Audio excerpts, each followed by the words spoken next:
pourquoi j'ai décidé de ne pas avoir recours à la chirurgie bariatrique, pourquoi j'ai décidé de ne pas faire de sleeve, de bypass, etc.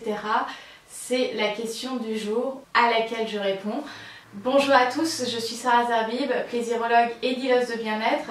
Si c'est la première fois que tu arrives ici, je te propose de cliquer sur le bouton s'abonner, comme ça tu pourras être tenu au courant des actualités de ma chaîne. Aujourd'hui j'ai décidé d'enregistrer une vidéo vraiment en mode chill et chit-chat en fait. Je ne suis pas dans ma position habituelle, devant le miroir, debout, etc. En fait j'ai eu une journée très compliquée aujourd'hui, enfin très compliquée.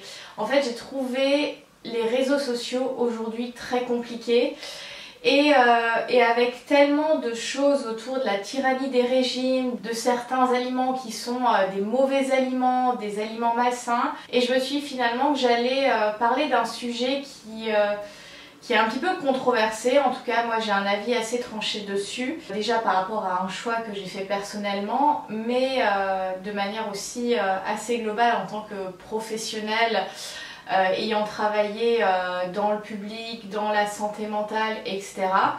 Et j'ai eu envie de vous partager tout simplement mon parcours, mon avis, et de manière vraiment détente. Voyez, je suis assise sur mon petit meuble devant ma fenêtre avec la golden hour et je veux vraiment que ça soit quelque chose de spontané, de naturel dans l'ici et maintenant avec toi. Alors pourquoi j'ai pas eu recours à une chirurgie pour perdre du poids? Parce que en fait quand j'ai atteint le maximum de mon poids il y a quelques années, enfin c'était aux alentours de 2008, j'aurais pu en bénéficier en termes d'IMC. J'étais dans l'obésité et même l'obésité morbide, même si c'est une catégorie qui n'est plus utilisée de nos jours. Donc j'aurais pu en bénéficier, ça aurait été pris en charge, etc. Mais en fait pour deux raisons j'ai décidé de ne pas le faire. La première, c'est parce que je ne voyais pas défigurer et transformer la biologie, l'anatomie de mon corps de manière définitive comme ça. Je me suis dit, même si je connaissais pas bien mon corps à l'époque et que ça a été vraiment un cheminement petit à petit au fur et à mesure de ma transformation, la question du corps c'est une question qui continue de me traverser à différents niveaux et que je continue d'explorer et que je travaille dans mes accompagnements, etc.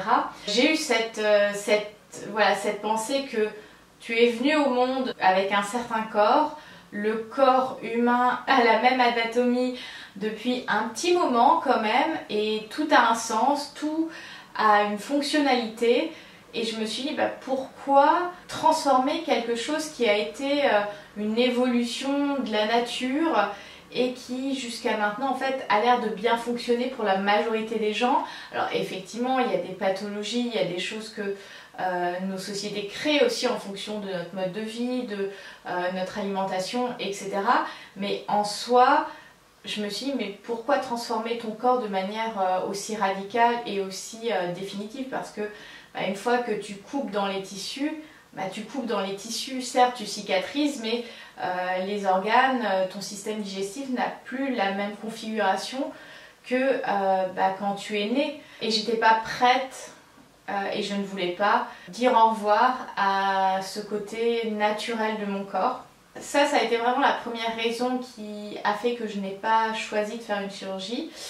Et la deuxième raison, c'était parce que je sentais au fond de moi que je vais parler assez crûment dans cette vidéo, que de charcuter mon corps de cette manière-là n'allait pas m'aider dans les troubles du comportement alimentaire.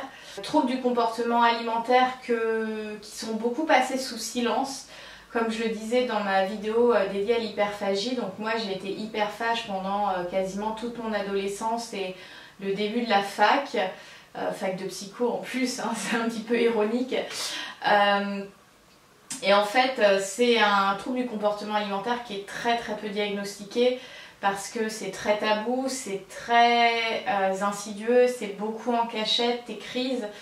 Et en fait, on pense souvent que le poids que tu prends est juste lié à un apport calorique supérieur à tes besoins, mais on ne va pas forcément questionner comment se passe l'apport calorique. Après, des fois tu peux prendre du poids parce que ton corps est en mode famine et que tu ne nourris pas assez. Moi c'est aussi quelque chose que j'ai connu. parce que dès 10-11 ans j'étais au régime quoi, enfin même peut-être avant.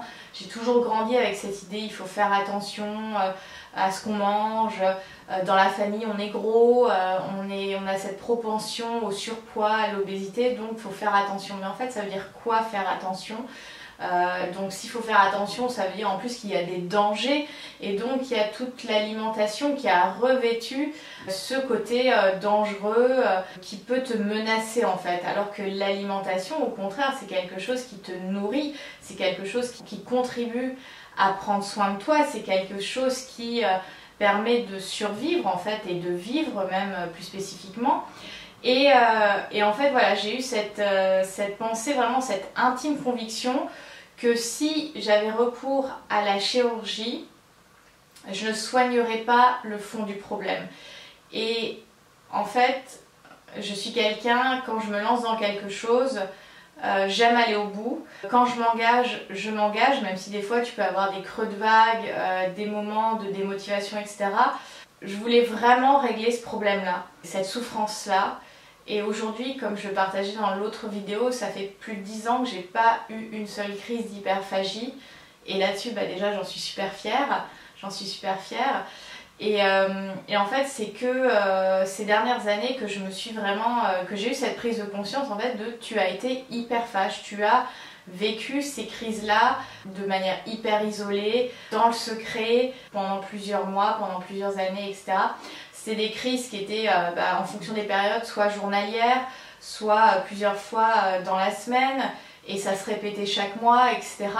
C'est vraiment cette idée que si je coupais dans mes tissus, dans mon corps, bah, ça allait finalement presque mettre le corps sous silence, et que je n'allais pas prendre le temps de l'écouter et comprendre, décrypter ce qu'il essayait de me dire, ce qu'il vivait, et aussi ce que mon esprit, en fait, ce dans quoi il était pris, essayait de me dire.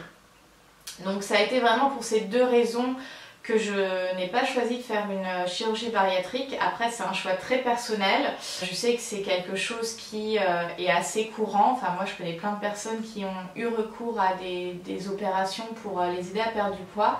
Du fait de mon activité d'accompagnement avec Amfauve, etc., j'ai parlé quand même à plusieurs femmes qui ont eu recours à ces opérations et qui au fur et à mesure du temps ont certes perdu du poids mais finissent par en reprendre parce que mine de rien elles n'ont pas traité la question de fond qui est leur alimentation, leur rapport à l'alimentation et tout ce qui se passe dans leur vie interne, leur vie émotionnelle, etc.